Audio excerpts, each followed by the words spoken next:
Mais pour rentrer dans la ronde de la consommation frénétique, il faut de l'argent. Et pour avoir de l'argent, il faut travailler, c'est-à-dire se vendre. Le système dominant a fait du travail sa principale valeur.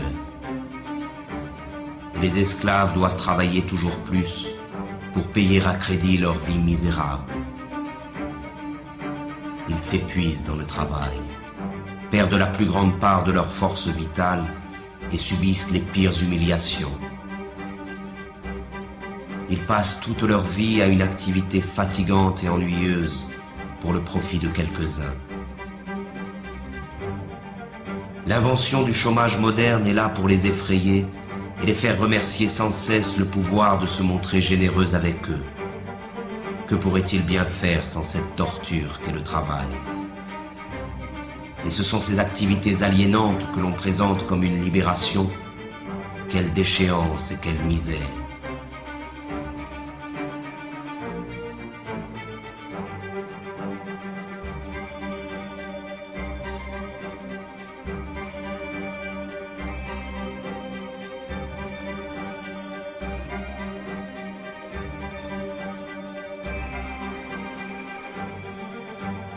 Toujours pressés par le chronomètre ou par le fouet, chaque geste des esclaves est calculé afin d'augmenter la productivité.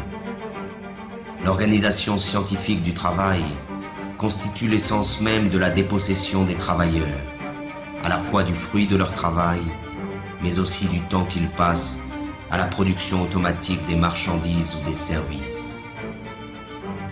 Le rôle du travailleur se confond avec celui d'une machine dans les usines, avec celui d'un ordinateur dans les bureaux. Le temps perdu ne revient plus. Ainsi, chaque travailleur est assigné à une tâche répétitive, qu'elle soit intellectuelle ou physique. Il est spécialiste dans son domaine de production. Cette spécialisation se retrouve à l'échelle de la planète dans le cadre de la Division internationale du travail. On conçoit en Occident, on produit en Asie et l'on meurt en Afrique.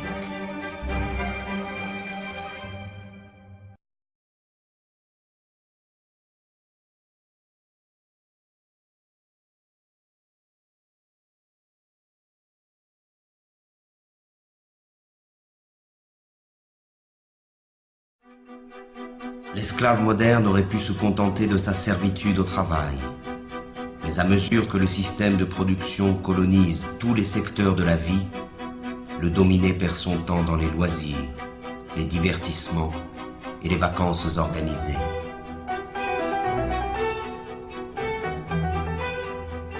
Aucun moment de son quotidien n'échappe à l'emprise du système. Chaque instant de sa vie a été envahi. C'est un esclave à temps plein.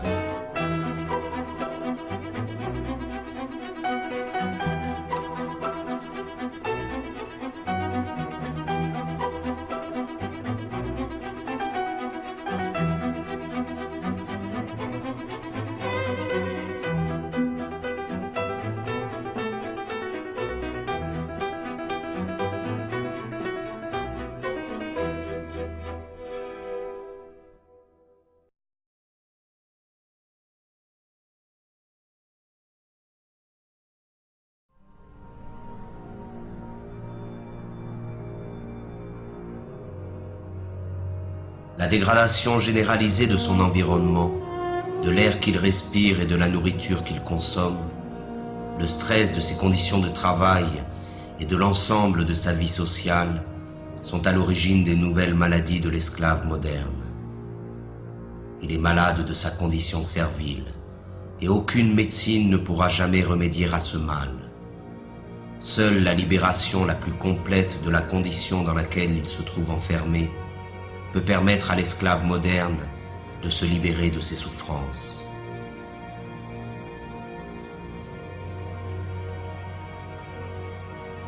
La médecine occidentale ne connaît qu'un remède face aux maux dont souffrent les esclaves modernes, la mutilation. C'est à base de chirurgie, d'antibiotiques ou de chimiothérapie que l'on traite les patients de la médecine marchande. On s'attaque aux conséquences du mal sans jamais en chercher la cause. Cela se comprend autant que cela s'explique. Cette recherche nous conduirait inévitablement vers une condamnation sans appel de l'organisation sociale dans son ensemble. De même qu'il a transformé tous les détails de notre monde en simples marchandises, le système présent a fait de notre corps une marchandise, un objet d'étude et d'expérience livré aux apprentis sorciers de la médecine marchande et de la biologie moléculaire. Et les maîtres du monde sont déjà prêts à breveter le vivant. Le séquençage complet de l'ADN du génome humain est le point de départ d'une nouvelle stratégie mise en place par le pouvoir. Le décodage génétique n'a d'autre but que d'amplifier considérablement les formes de domination et de contrôle.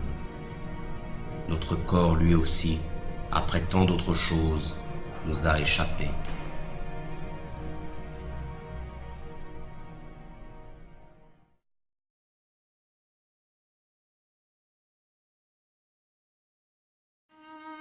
Le meilleur de sa vie lui échappe, mais il continue, car il a l'habitude d'obéir depuis toujours. L'obéissance est devenue sa seconde nature. Il obéit sans savoir pourquoi, simplement parce qu'il sait qu'il doit obéir. Obéir, produire et consommer, voilà le triptyque qui domine sa vie. Il obéit à ses parents, à ses professeurs, à ses patrons, à ses propriétaires, à ses marchands. Il obéit à la loi et aux forces de l'ordre. Il obéit à tous les pouvoirs car il ne sait rien faire d'autre. La désobéissance l'effraie plus que tout, car la désobéissance, c'est le risque, l'aventure, le changement. Mais de même que l'enfant panique lorsqu'il perd de vue ses parents, l'esclave moderne est perdu sans le pouvoir qui l'a créé. Alors il continue d'obéir.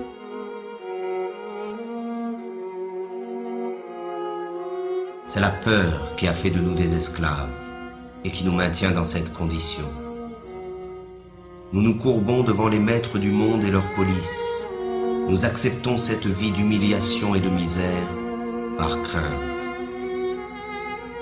Nous disposons pourtant de la force du nombre face à cette minorité qui gouverne. Leur force à eux, ils ne la retirent pas de leur police, mais bien de notre consentement. Nous justifions notre lâcheté devant l'affrontement légitime contre les forces qui nous oppriment par un discours plein d'humanisme moralisateur. Le refus de la violence révolutionnaire est ancré dans les esprits de ceux qui s'opposent au système au nom des valeurs que ce système nous a lui-même enseignées. Mais le pouvoir, lui, n'hésite jamais à utiliser la violence quand il s'agit de conserver son hégémonie.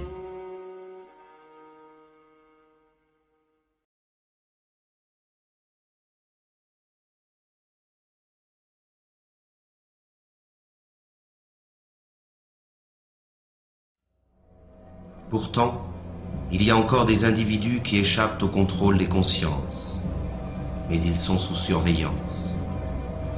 Toute forme de rébellion ou de résistance est de fait assimilée à une activité déviante ou terroriste. La liberté n'existe que pour ceux qui défendent les impératifs marchands. L'opposition réelle au système dominant est désormais totalement clandestine. Pour ses opposants, la répression est la règle en usage.